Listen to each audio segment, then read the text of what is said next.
Hey friends. I've had a catapult of a day, of a weekend really, because I've had a major deadline tomorrow that I've been aiming for with an arranging project. It's honestly been pretty manageable. It's not like it's had me it's been manageable, but it did take most of yesterday and probably 60% of today. So had me on my toes, and it was one of those things where, you want to talk about zone of excellence versus zone of genius. This is definitely zone of excellence stuff, where it's like, I can do this work, I can handle this, I understand the software, I understand all of the I know how to do this, I'm getting good at it, but it doesn't feel like it activates my genius. And in some ways that sort of created the this insight about the difference between the zone of excellence and the zone of genius. And it really kind of comes down to a simple distinction in that I would almost say you could define the zone of genius as a mode of working, a thing you do, or an arena where there are a lot of opportunities to connect with the deepest part of ourselves, where the whole thing is either one huge ongoing opportunity, or else at least it gives us many opportunities along the way. So in other words, we're consistently in a place of connection. We're consistently in a place of letting go of the ego and letting and releasing into what wants to come through. Zone of excellence for me, I can do this work completely without giving up my ego. There's no the work doesn't challenge me to necessarily let go of my ego or transcend my ego, and it doesn't really suffer whether I'm really deeply connected to myself or not. Now, I'm not saying there aren't maybe some minute ways in which that could manifest, that connection. And I'm also not saying that when I'm doing that work, I necessarily am not connected. I'm just saying that the work itself doesn't really require that. And therefore, if that work occupies most of my time, I will end up feeling, because there are fewer opportunities, there are fewer invitations to that connection, I will simply start to feel like I want to do something else. It's like that's the biggest thing. And I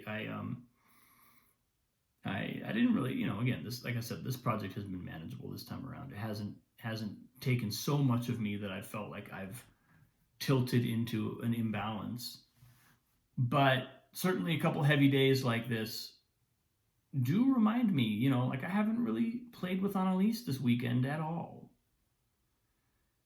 And that actually had me kind of sad last night. She wasn't feeling well. She went out with Katie yesterday and kind of came down with another fever, and I was concerned, and she's feeling all better today, thank God. But I was just kind of like, oh, I'm not seeing my daughter this weekend. That's a bummer. That feels important. I'm also about to leave again for 10 days in just a couple weeks. So, I think it's funny that this particular sort of insight kind of showed up today around that distinction between what I'm calling the zone of excellence and the zone of genius, which aren't even my terms. This came from a book that I haven't even read, but it sounds really smart. It sounds like a really good description. And And it tied into a great conversation that I had today with my brother about precisely this, the creative process, and looking at how um, how our ego is or is not invested or attached to what we produce creatively. And of course, there's this, I think I did a post maybe a week or so ago on, or less than that maybe, on this idea that I saw clearly. I was sitting, I think it was meditation one day, or maybe it was qigong. I saw really clearly that my anxiety around creativity, or whether it's playing the piano, writing a song, writing a script, performing anything, really anything creative, my anxiety always comes down to an attachment to what the thing I'm doing and how well I do it means about me. If I'm in that place, it doesn't mean I can't do excellent work, but it's a lot harder.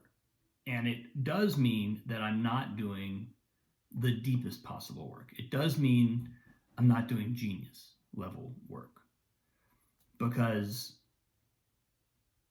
that genius level thing always seems to come from surrender. It seems to come from letting that, whatever the ego pattern is, if it's there, again, some days you show up and it's like, wow, look at the whole universe. It's just a pool of bliss today. Let me dive in.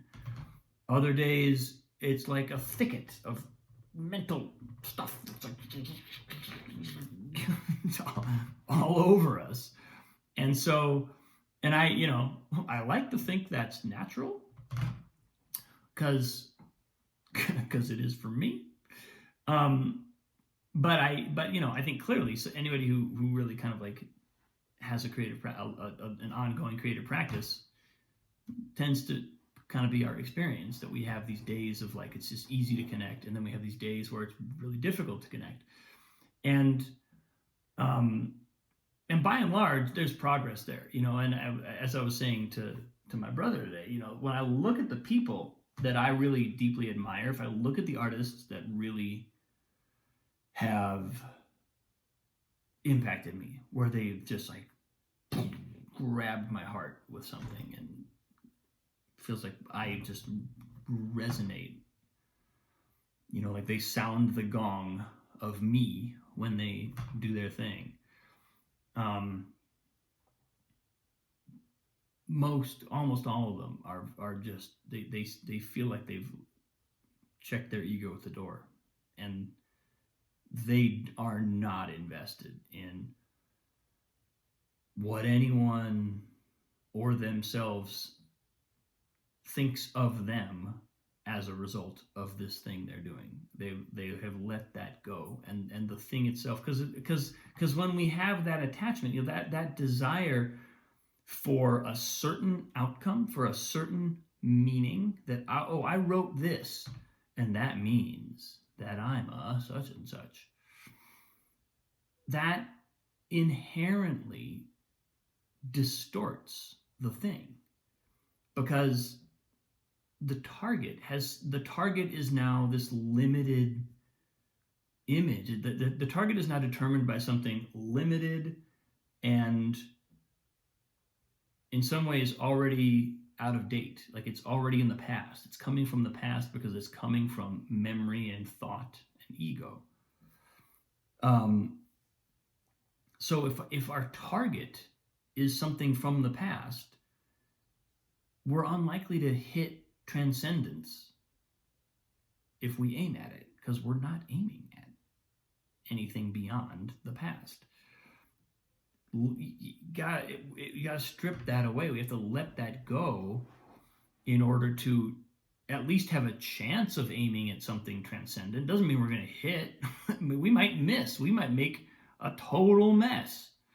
But there's a chance that we could hit something really beautiful, and we can at least do whatever we can to not distort whatever's trying to come through us by kind of co-opting it and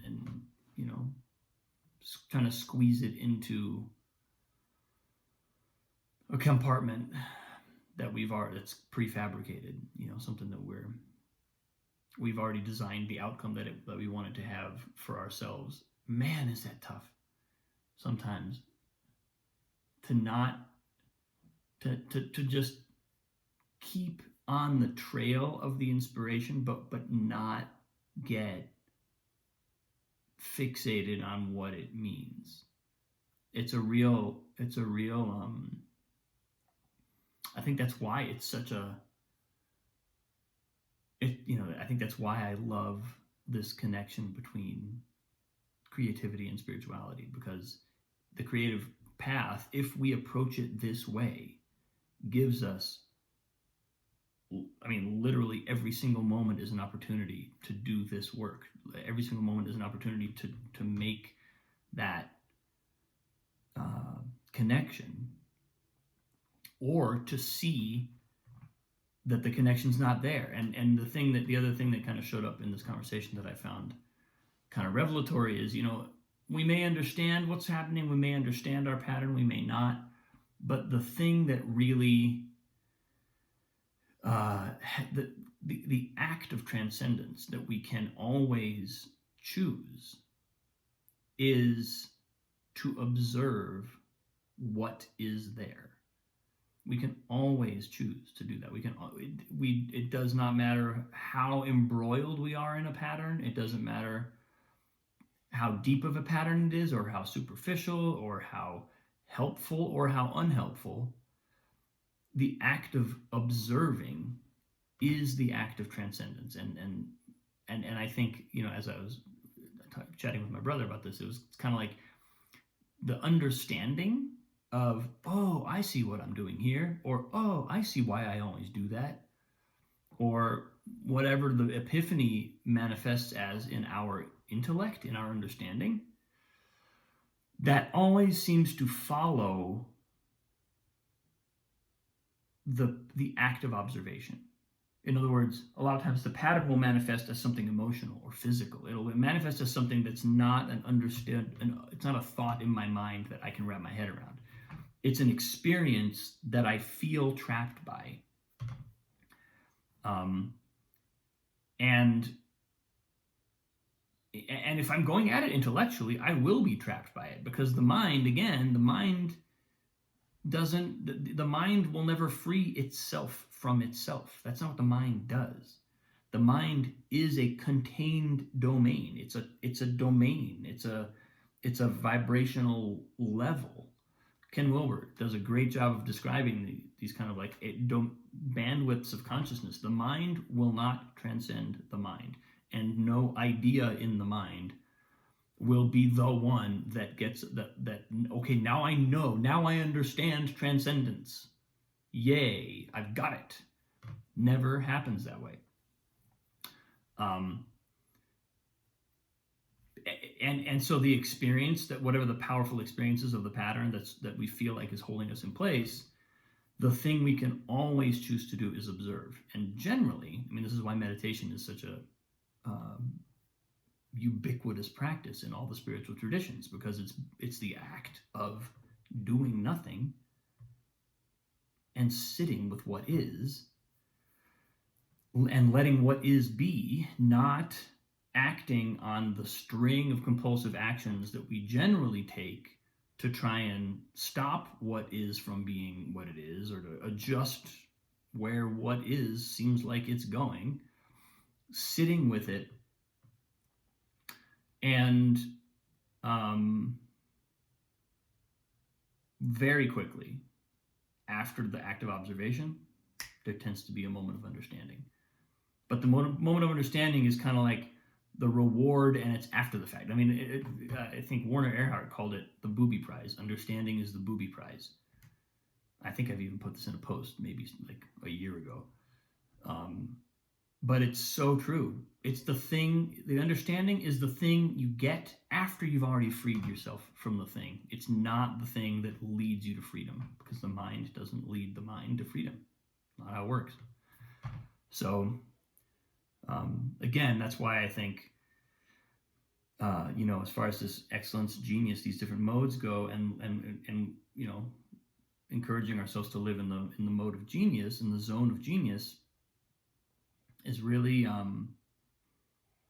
that's why for me, connecting the creative process with the spiritual process, practice, all of a sudden it's just an explosion of opportunities to do that kind of observation and to see what we're really doing, see what's really happening in every moment, and to choose to observe, to choose to surrender.